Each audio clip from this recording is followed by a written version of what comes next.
Eu falei que eu via a piranha nascer. É isso aí.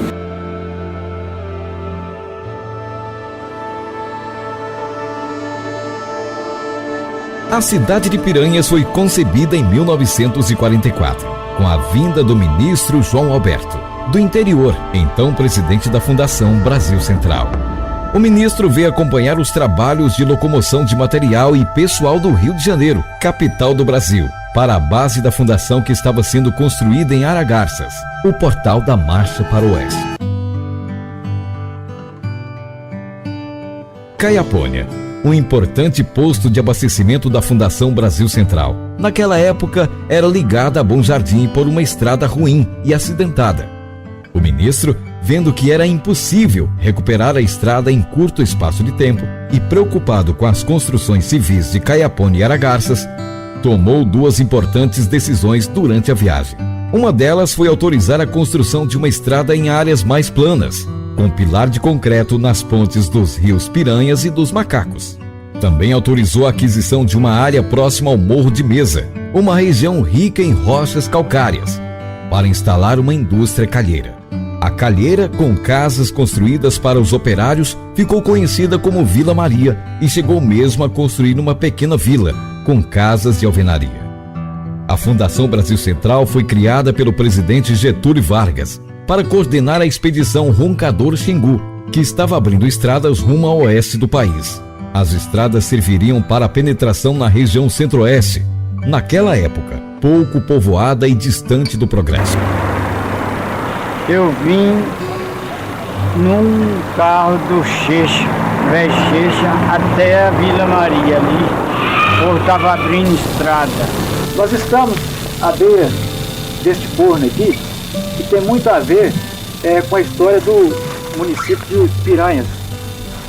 Piranhas, Caiapônia, Aragarças, porque quando esse forno aqui, vocês observam esse monumento antigo que eu considero, que partiu daqui a cal para diversas frentes de obras do município de Aragarças, antiga Barra Goiana, Caiapônia. E a gente sente em que um monumento desse esteja na situação que está. Eu acho que tinha que ser preservado e tombado, inclusive, como patrimônio histórico do município de Piranhas, a exemplo do que acontece em diversas cidades, regiões do estado.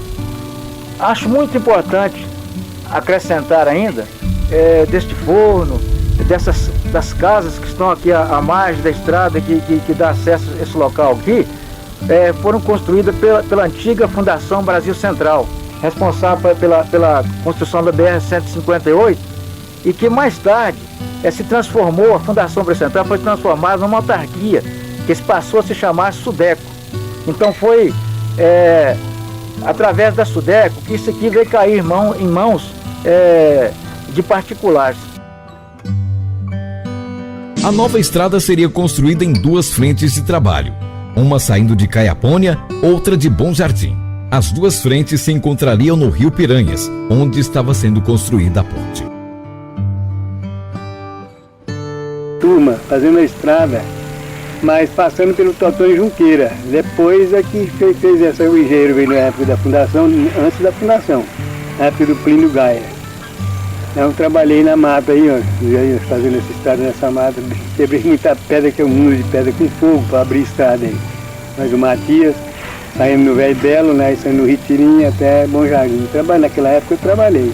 Eu trabalhei com Orlando Vilas Boas, né, na Expedição Roncador Xingu, lá em Chavantina. O acampamento dos trabalhadores foi o primeiro esboço da cidade, construído em 1945. A infraestrutura do acampamento, com médico, remédios, enfermeiro, radioamador e armazém de secos e molhados, começou a atrair os fazendeiros da região, que também vendiam seus produtos para os trabalhadores.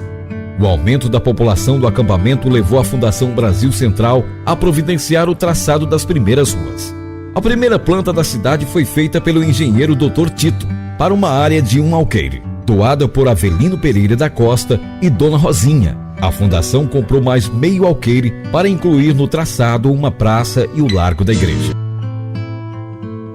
Quando a fundação, todos os lugares que elas faziam um acampamento, eles formavam uma cidade. Eles pegou e propôs comprar o terreno do Avelino para formar a cidade. O Avelino pegou e vendeu os terrenos para eles, 18 alqueiros, e conheci pessoalmente. O engenheiro da fundação chamava o Dr. Tito, era um altão branco, velhão. E tinha o outro que era o que trabalhava com ele, chamava Estevão. Esse não era engenheiro, era agrimensor, que é auxiliar dele, o que luteou a cidade. O Estevão. Quando eles terminaram o luteamento da cidade, aí eles pegou e entregou para o Antônio Alves de Amorim. Conta-se que Dr. Tito e vários outros funcionários da fundação estavam no local onde mais tarde seria a Praça Santo Antônio, planejando o restante do desenho da cidade, no momento em que decidiram o local da igreja. Antônio Pernambuco retirou de uma lote a estampa de Santo Antônio, benzeu-se e disse que aquela seria a igreja do seu santo protetor. Assim, não só a igreja e a praça foram batizadas com o nome de Santo Antônio, como o santo foi eleito de comum acordo como padroeiro da cidade. Aí a fundação não comprou o terreno do Avelino, sabe? O Avelino escriturou 17 arqueiros e tirou um arqueiro que é a Praça de Santo Antônio. Ali foi onde o Avelino falou, aqui é onde vai ser a Praça de Santo Antônio, justamente que é a igreja matriz. Ali foi ele foi doado, aquilo ele não vendeu, ele doou, escriturou, gratuito. Mais tarde, o prefeito de Caiapônia, Plínio Gaia, comprou uma gleba de 14 alqueires de Almiro Ferreira Lima, incluindo nesse traçado outros lotes e várias chácaras, que foram doadas a quem se inscrevesse.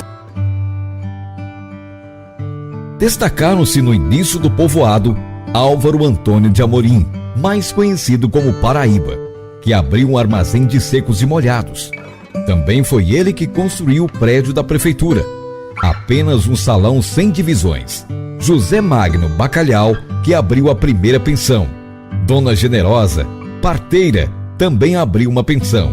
Avelino Pereira da Costa abriu uma loja de tecidos, calçados e armarinhos, que era gerenciada por Erasmo de Souza Brito. Foi aberta também uma casa de meretrício. Aí já tinha começado a piranha. Tinha as casinhas de palha, assim, umas ruínas, assim, a Brasil Central, mas tudo casa de palha, né? E tinha a casa, como é que chamava? Paraíba, né? O Paraíba tinha de tudo. Remédio. Não era João, mas era conhecido como Paraíba. Tudo que você pensasse lá tinha. Arroz, sal, tudo. E até sempre nós íamos lá para casa da minha mãe era minha médica. Então a gente passava por aqui para comprar remédio lá para Paraíba, para levar lá para onde nós morávamos, porque se alguém precisasse, lá tinha. Para nós, aqui foi uma coisa muito boa essa estrada, que nós vivíamos sofrendo demais. Nós ia cavalo, carro de boi, daqui para Caiapônia. A cidade estava começando, tinha muito pouca casa de material, a maioria das casas era de palha. Aqui era cerrado de campo mesmo, aqui era um campo. Nessa época tinha o Toninho, estava mudando para aqui, porque estava começando a piranha. O Toninho, pai do Tei, Toninho Cláudio. estava mudando para aí veio seu Orlando, velho, né? Tinha muita casa, paia, quase tudo de paia, e outras eram de barrote, né, jogadas barro assim, e de pau em pé. Nós levantava cedo, né, e vinha apanhar água cedinho antes das lavadeiras lavar roupa. Podia beber, vinha cedo, apanhava água limpinha, né, a água corria a noite toda. Cedinho nós vinha e enchia as vasilhas d'água de beber e fazer comida, usar em casa, né. Tinha cisterna, mas era pouca, e a cisterna que tinha não era boa, tinha uma manteiga, a gente lavava a roupa, não esfumava e não a limpava, as mãos ficavam cheias de manteiga e a água era saloba. Os primeiros moradores que eu achei morando aqui dentro da cidade, encontramos uma moradora ali naquela moita de bambu, chamava Emiliana. Ela comprava queijo dos fazendeiros e revendia dos motoristas de Uberlândia, sabe? Vendia para Uberlândia. E lá mais em cima tinha um outro morador que chamava Neném Giló. Foi um dos primeiros habitantes aqui também eu cheguei. Sim, tudo bem. Aí nós atravessando a ponte, chegamos aqui e entramos dentro da cidade de Piranha, dentro da cidade. Enquanto entramos dentro da cidade de Piranha, encontramos 27 moradores. Tudo rancho de palha. Só tinha uma casa de material que justamente é aquele posto onde é o Café Central, que era justamente o rádio amador da Fundação Brasil Central. Aqui encontrei Quintino, mais em cima Felim, mais em cima Paulo Martim, mais em cima Erasmo, foi a primeira loja que entrou aqui dentro da Piranha. Subindo na esquina mais para cima, a Dona Joana, mãe do Galdino, já faleceu há muitos anos. Não, a Dona Joana, mãe do Joaquim Promotor, quer dizer, desculpa. E mais em cima Paulista Magro, e mais em cima Esperto de Amo com seus irmãos, Leobino, filhado de Leodoro e o Antônio Branco. Na esquina da Avenida Antônio Alves, lá na esquina da Antônio Alves de Amorim, por lá de cima morava o Antônio Alves de Amorim com uma loja e uma farmácia. A primeira missa foi celebrada pelo padre Ramon Ramos e teve como coroinha o futuro jornalista Batista Custódio. O primeiro culto evangélico foi celebrado pelo reverendo Raimundo, da Igreja Presbiteriana, mas a primeira igreja evangélica foi a Assembleia de Deus, que teve à sua frente Walter Carneiro de Souza e Dr. Valdemar Nogueira Ramos. Duas pessoas se destacaram na luta pela emancipação do município: Joaquim Teodoro Leite e o funcionário da Fundação Brasil Central, Álvaro Antônio de Amorim, o Paraíba. Os dois se elegeram vereadores por Caiapônia e seus votos foram decisivos na eleição do prefeito Previsto de Moraes dos Santos, que, em um reconhecimento aos votos piranhenses, apoiou a luta emancipatória em 11 de novembro de 1952. O Poder Público Municipal de Caiapônia aprovou a Lei de número 87, que elevou o povoado à categoria de distrito. Nascimento José da Silva, conhecido como Zé Dentista, também trabalhou incansavelmente pela emancipação, enquanto Paraíba cuidava da construção do prédio da prefeitura. A cidade está loteada e só pode crescer a cidade. Aí o Antônio de Amorim falou: agora eu vou fazer a prefeitura de Piranha, que justamente é aquela que está lá até hoje, a prefeitura de Piranha.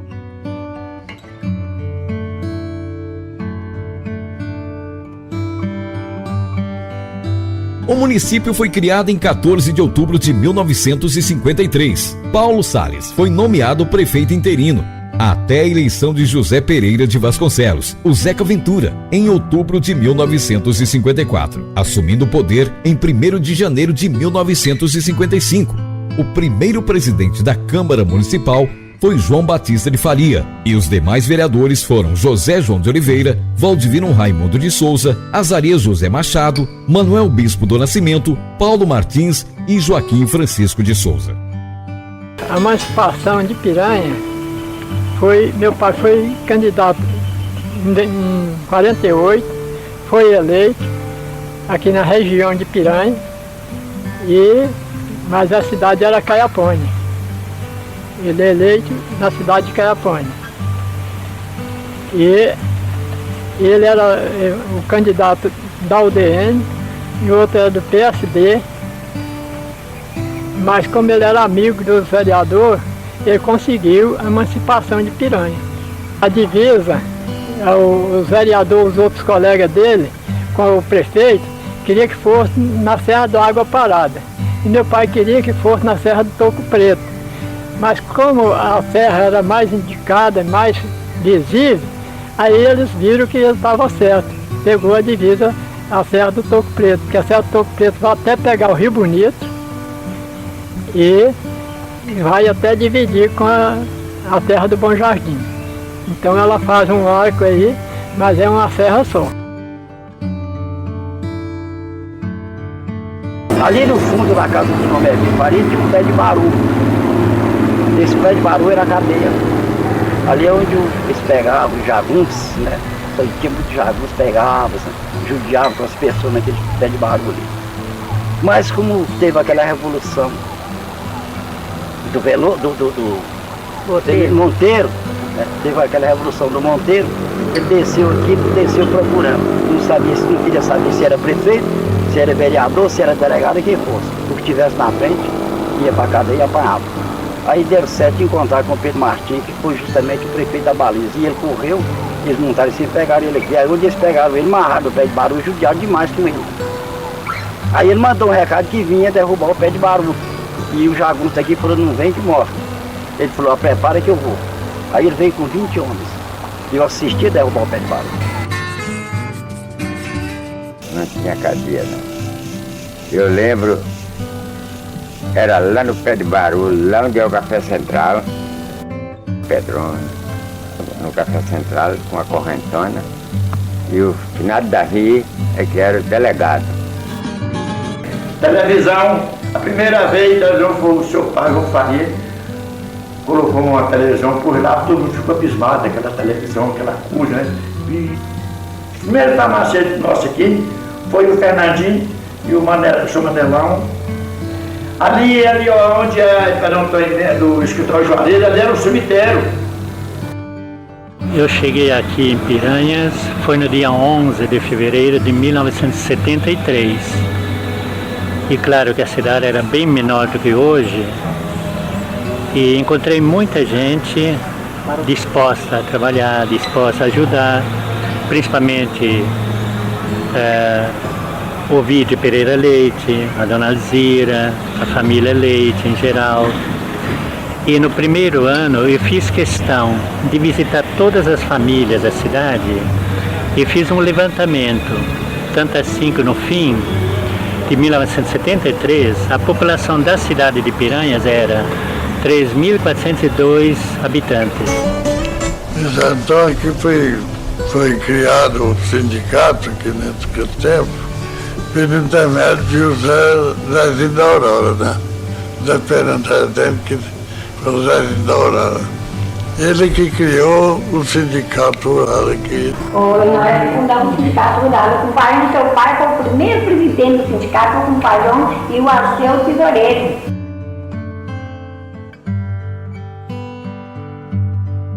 No início predominavam dois partidos, o PSD e a UDN. O jogo de poder sempre foi desafiador, com muitas perseguições e desmandos. O período do governo militar não foi diferente. Nossa Senhora, era uma política feia, a UDN com o PSD. Mas naquela época era com o Padre Tunim, do finado Edilon, que era o chefe político do PSD. E da UDN era seu Zeca Ventura, tinha uma turma, eu lembro bem do seu Zeca Ventura, né? A gente fazia parte da ala moça da UDN.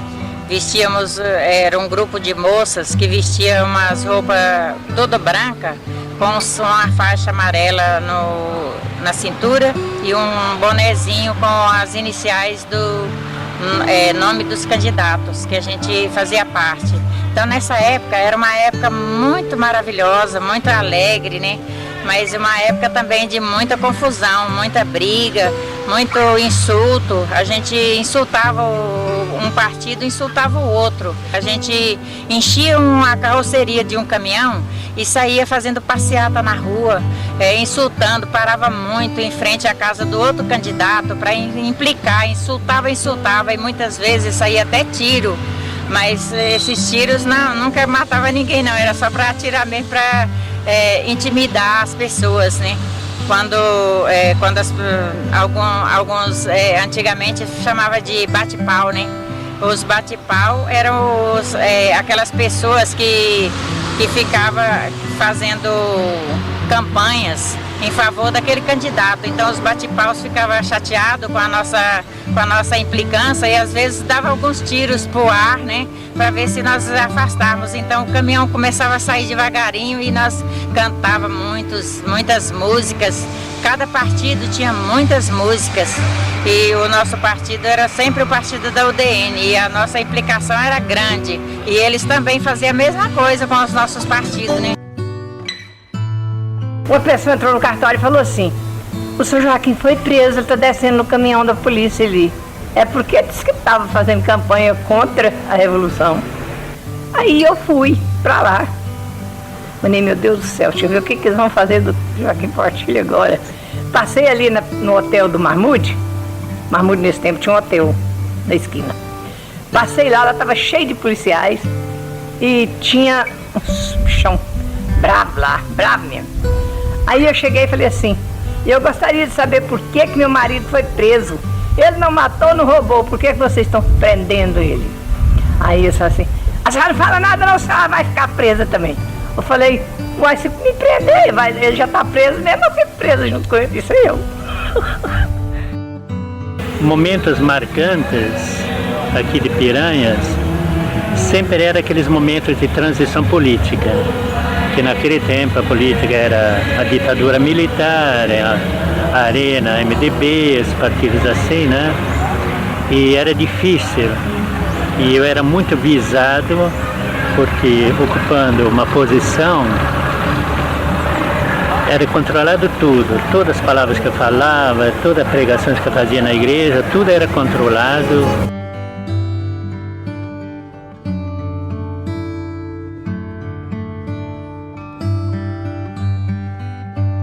A primeira festa de Santo Antônio aconteceu numa capela de palha de Babaçu, tendo como festeiro Antônio Pernambuco, funcionário da fundação. Era 1948, ano em que foi construída a primeira casa de alvenaria para abrigar o escritório do posto de saúde da fundação, na Avenida Brasil Central, com a rua Previsto Moraes dos Santos. A igreja antiga de alvenaria só ficou pronta em 1955. Esse edifício histórico foi demolido para dar lugar à atual igreja da Praça Santo Antônio, inaugurada no ano de 2000. A igreja ainda fazia as festas de São Sebastião, em 2 de fevereiro, e a de Nossa Senhora das Graças, em 8 de dezembro. Ambas com novena, procissão, leilões e bailes. São João era outro santo festejado pela população. O primeiro era o seguinte: a igreja tinha uma de parede com a igreja assim, né? Tinha um puxadinho, ali fazia os leilões ali. Fazia o leilão ali, aí tinha um barracãozão grande de palha ali, perto do salão comunitário de hoje, né? A gente ia lá, tocava a festa, era 13 dias de festa, começava dia 1º até o dia 13, era festa todos os dias. Naquela época reunia aí 100, 200, 300 cavaleiros. A fogueira era aquela beleza de fogueira, né? Hoje não tem onde mais fazer uma fogueira, não tem mais animal para o cara andar. E naquela época os bailes eram bom até não ter jeito. Os meus companheiros que tocavam junto comigo era o Raimundo Colete, né? O Elisiário, o Massuzinho, o Neô, também era tocador junto com a época, o Josino. Tinha chegado da bandeira, todo mês de junho, dia 3 de junho, que é de Santo Antônio, eu cheguei lá no Nenendia, lá do outro lado do rio, que era Nenendia, lá que morava lá. Então aí o povo cavaleiro reunia tudo lá, então reunido, era muito cavaleiro naquele tempo, que hoje não tem mais. As 2 filhas vinham de lá, com as 2 bandeiras, uma da fazenda das Pedras e outra da fazenda de Dayá, né? Enquanto estavam as 2 bandeiras, ia tudo para a porta da igreja. Aí chegava e com as bandeiras, de noite apunha fogo da fogueira também, né? Quando era a véspera de São João, à noite, nós fazíamos fogueira na rua toda, assim, aquele povão, e ficava cruziando até tarde, assava mandioca, assava batata, fazia bolo, e vinha com café, tomava com café, e aquele movimentão, sabe? E quando era dia mais cedo, estava começando a clarear, nós vinha tomar banho no rio. Diz que era água benta, né? Nós vinha apanhar água, já trazia as vasilhas para apanhar água e enchia d'água e ia banhar no rio. Aí nós olhávamos a sombra dentro d'água, se visse a sombra, alcançava o outro ano. Festa de São João, a gente fazia fogueira, fazia casamento caipira. Quebra-pote, a gente arrumava um pote de barro e banhava uma tampa de couro, assim, que não saísse nada, né?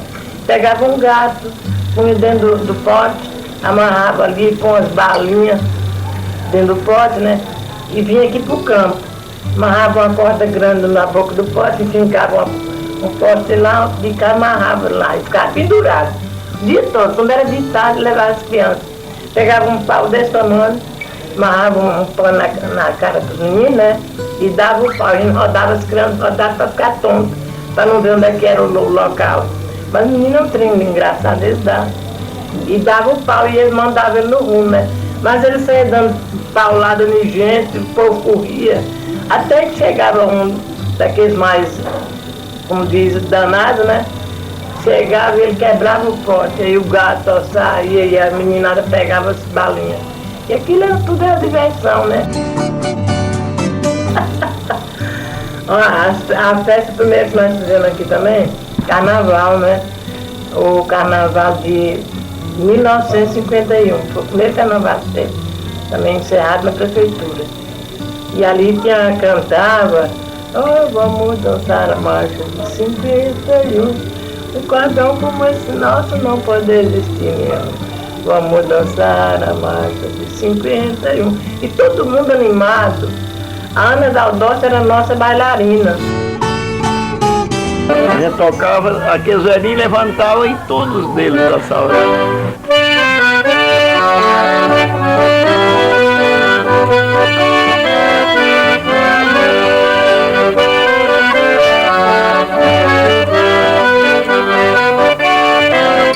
A tradicional festa da Capelinha começou em 1950, em cumprimento ao voto de Sebastião José de Faria, e é comemorada até hoje. Meu pai começou a frequentar aqui mais, que ele veio fazer o terço do primeiro domingo de julho, foi no ano de 50.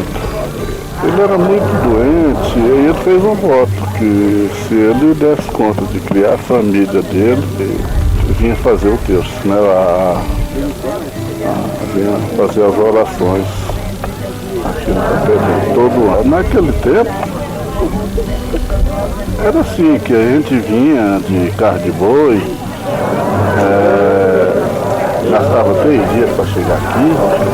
A gente vinha aqui todo ano, rezar o terço lá, castela, e solta foguete, caiu os foguetes.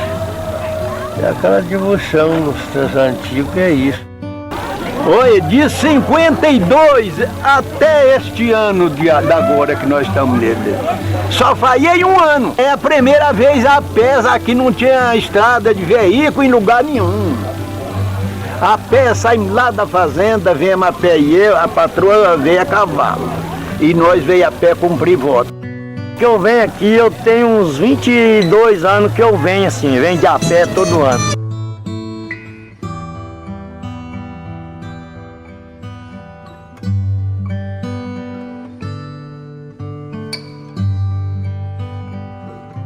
Outras festas tradicionais são Nossa Senhora da Abadia, no Indaiá, Maria Viúva, Pecuária e Festa do Peão.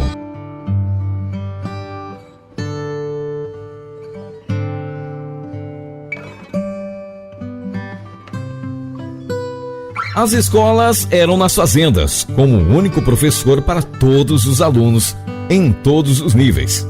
Com o surgimento da Vila de Piranhas, surgiram as primeiras escolas, ainda em classes multigraduadas.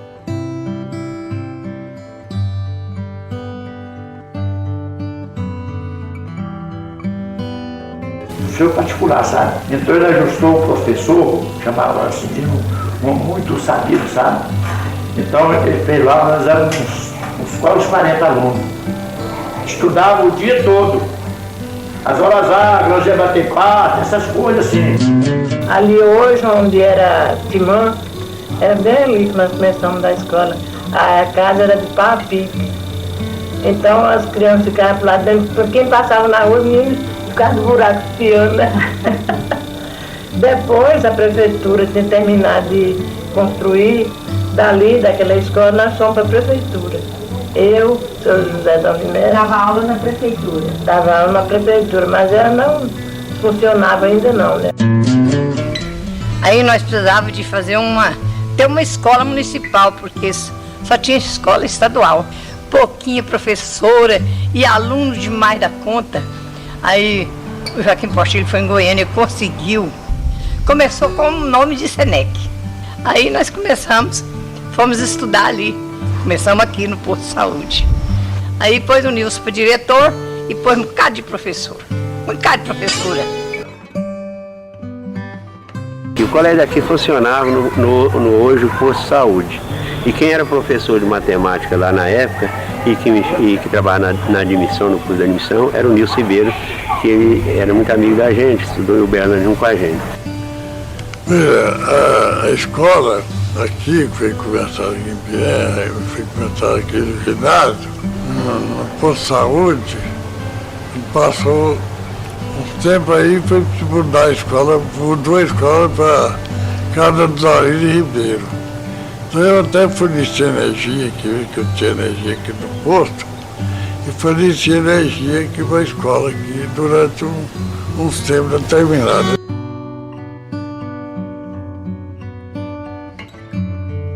Sobre o meio ambiente, o primeiro sinal de alerta foi registrado no Jornal do Brasil, do Rio de Janeiro, em 21 de janeiro de 1945. Em entrevista à imprensa nacional, o ministro João Alberto narrava o que estava sendo feito em relação à marcha para o oeste. Num dos trechos da entrevista, ele disse sobre a caça na região de Aragarças. A caça já não existia naquelas cercanias, e por lutarem com a falta de meios de subsistência, destruíram o que havia em Barra do Garças. Essa história de matar os bichos sem parar, em todas as estações do ano na época de postura e da criação, dá nisso. A fase da reprodução devia ser sagrada. Fecha aspas. O piranha, acho que do lado dele está todo desmatado também. Ninguém respeitou a reserva nenhuma. Fora, tudo desmatado. Tá igual aqui, tem o quê? As 3 árvores da beira do barranco, não tem mais nada. Não tem 30 nem 40 metros, tá 100% desmatado. Aqui mesmo, aqui está um rio do poço mais bonito, todo esfoliado, não tem 1 metro mais. No pouquinho que sobrou sem desmatar, tem tudo lá. Tem a anta, tem o cateto, tem o tamanduá, tem o queixada, tem a onça. Agora vai fazer o quê? Será que tem maneira de sobreviver lá? Se a onça mexe, o caçador vem, elimina a onça. Se a anta aparece, alguém vai lá e faz uma besteira.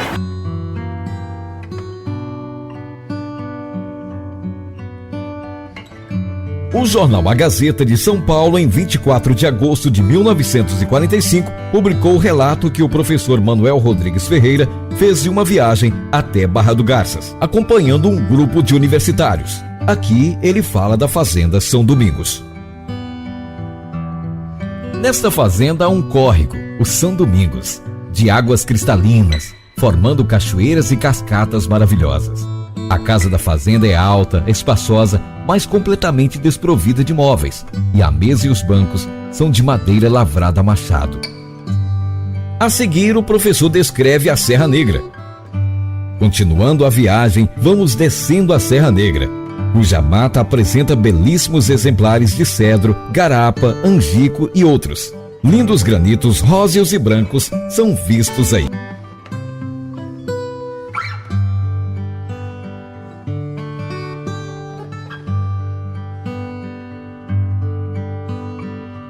A paisagem do município de Piranhas está hoje bastante modificada pela ação do homem, com muitos focos de assoreamento e erosão em vários pontos. Muitos deles causados pela extração de granito. O próprio São Domingos tem uma das suas nascentes completamente erodidas em alguns locais e assoreadas em outros. Hoje nós não temos mais essas matas, tudo foi devastado. Quanto aos recursos hídricos, nós vamos ver a transformação que houve. Um córreguinho pequeno, chamado Conluio, mas que era um córrego que tinha tanques, fundos, que tinha aqueles poções, ali tinha jacaré, tinha sucuri, tinha cachoeiras, tinha peixes. Então aquele corguinho foi desaparecendo, transformou-se num mero rego d'água. Nós temos o caso do Ribeirão Santo Antônio, que foi um córrego que tinha muitos peixes, tinha poços. Hoje está tudo assoreado e diminuiu até a água. Depois nós vamos ver o córrego Sucuri, que é lá na região do Valdeci. Aquele córrego já foi um córrego caudaloso.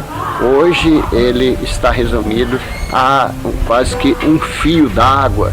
Existia na época uma filosofia dos meus avós de que se desmatassem as cabeceiras, ou lá as nascentes dos córregos, aí é que a água aumentava. E na realidade a ciência, né, está mostrando que é o contrário.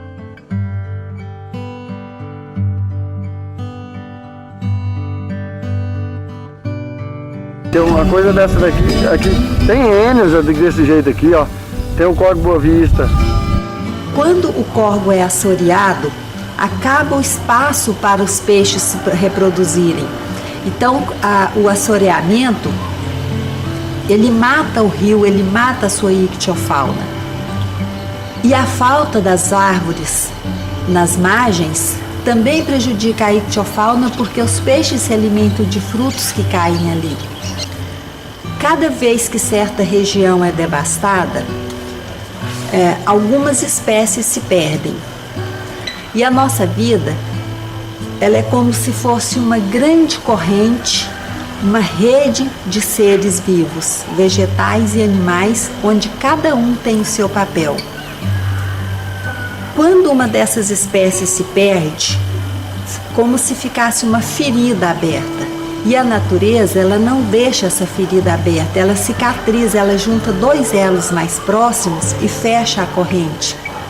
Para cada espécie que se perde, para cada espécie que se extingue, a natureza torna a juntar e eliminar aquele elo, e essa rede vai se simplificando cada vez mais. E cada vez que determinada região vai empobrecendo de espécies, ela vai desertificando. E dentro de um determinado espaço de tempo, aquela região não produz mais nada. Então, quando o fazendeiro ele aumenta alguns hectares de sua pastagem usando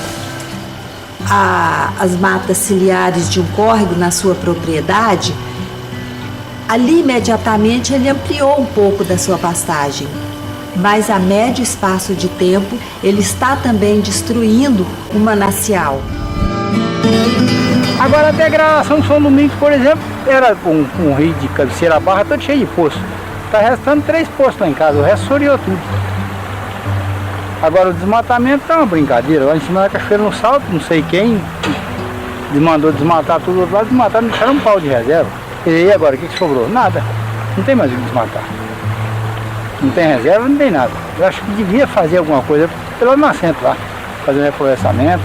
O invasor em si estragou muito mais, porque não é uma terra apropriada para agricultura. O pessoal chegou e desmanchou tudo. aquelas reservas bonitas, com madeira, com pedra, que é o que enfeitava, foi tudo destruído, com fogo e tudo. Madeira, tiraram tudo a madeira. Aqui aqui da torre para lá, onde é do Carro Dourado, a gente se mataram tudo. Sabemos que o Cerrado é o berço das águas. As leis protegem os mananciais, protegem o meio ambiente, protegem a mata ciliar, a vegetação nativa, as encostas, mas não se respeitam. Sabemos que é preciso cuidar das matas ciliares, fazendo curva de nível, preparando os ambientes para a futura geração.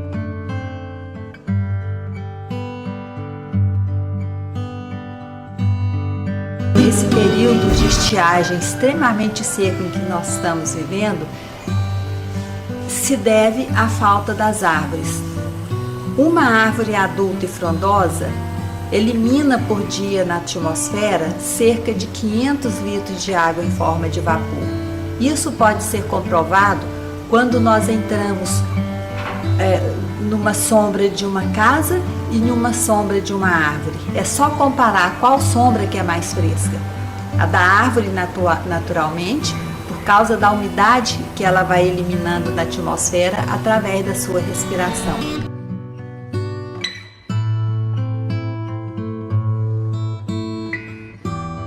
O tanque aqui chamava Tanque da Cachoeira. Aonde é essa praia hoje, lá onde está aquela madeira, isso tudo era um tanque só.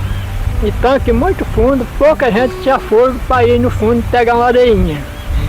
E de 65 para cá começou a desmatar as beiras dos córregos, é que foi areando. Aqui mesmo estava tudo rasinho. Criou-se poço, depois que pegar tirar areia para vender, é que as dragas bateu a areia, criou o poço novamente, mas era tudo areia, que estava tudo areado. Tudo areado.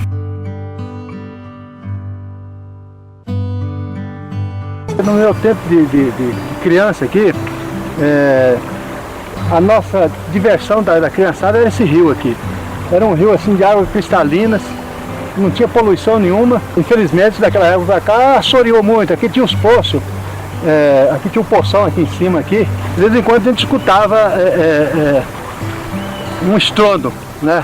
Aquele estrondo era bomba que algumas pessoas estavam detonando aí nos poços e matando os peixes, né? Ali matava tudo, matava o peixe grande, o pequeno e o lambarizinho. Daí a pouco começava a rodar. Uma outra coisa que lamentavelmente eu presenciei foi a queimada aqui do outro lado aí, que houve naquela época, fizeram uma derrubada e eu ali da ponte, a ponte antiga, a ponte de madeira, e eu presenciei o fogo queimando aqui aquela derrubada. A gente tem sempre percebido aqui a queimada. É uma cultura. O povo piranhense vê de camarote a queimada da serra.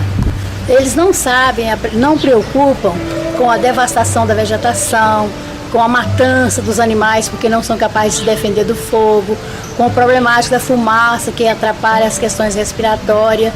É uma cultura deixada pelas raízes culturais e familiares da região.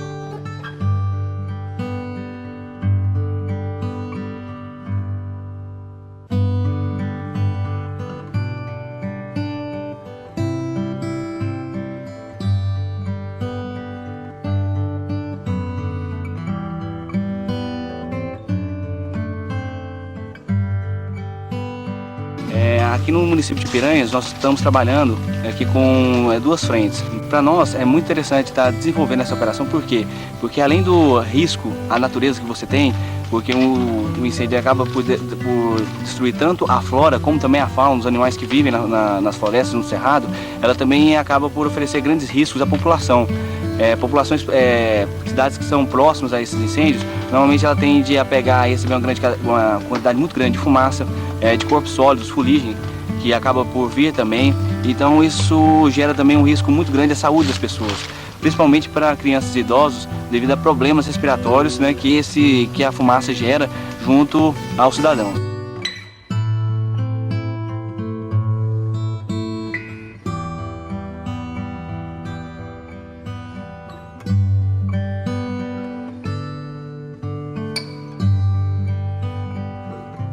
Quando o proprietário põe fogo na sua pastagem ou na sua propriedade, pensando que assim ele está melhorando a fertilidade da sua terra, ele na realidade ele está degradando a sua terra. É que o calor excessivo compacta a terra, ou seja, ele endurece a terra, impedindo que a água da chuva se infiltre no solo e abasteça o lençol freático que vai alimentar as nascentes. E essa água que corre toda sobre a superfície, essa água que deixa de penetrar no solo, ela vai formar um grande volume nas enxurradas, o que acarreta uma erosão mais rápida da terra e um assoreamento mais rápido dos córregos e riachos daquela região.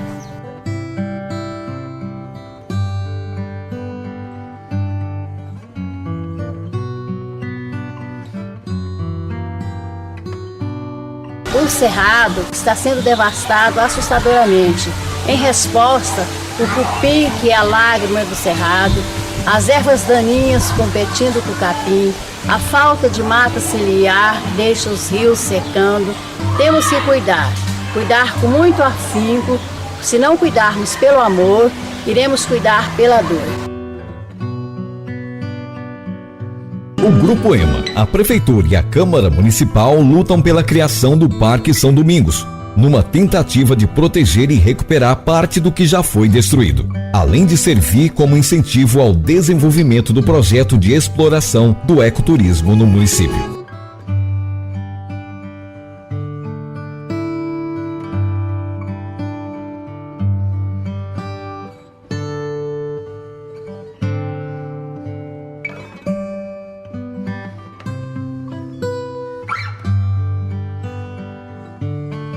Mas a maior preocupação do Grupo EMA é com a recuperação da sustentabilidade do bioma cerrado, suas nascentes e matas ciliares do município de Piranhas, para que riquezas possam ser geradas sem comprometer a qualidade de vida. E isso só será possível com a conscientização dos proprietários rurais e da relação dialógica entre os diversos sistemas sociais atuais no município.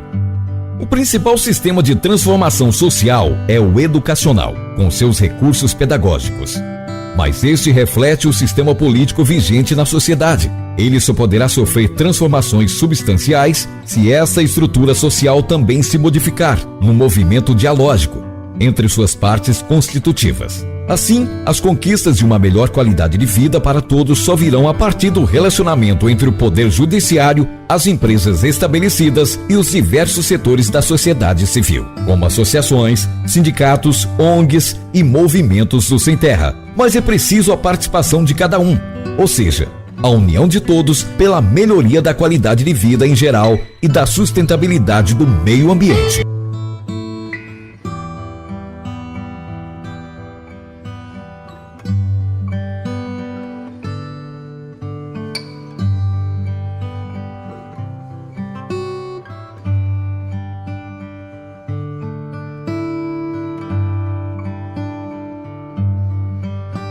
A realização deste documentário teve como objetivo despertar nas pessoas a responsabilidade que devemos ter em preservar nossas tradições históricas e culturais em todos os seus aspectos, bem como compreender o meio ambiente como uma extensão da nossa própria vida.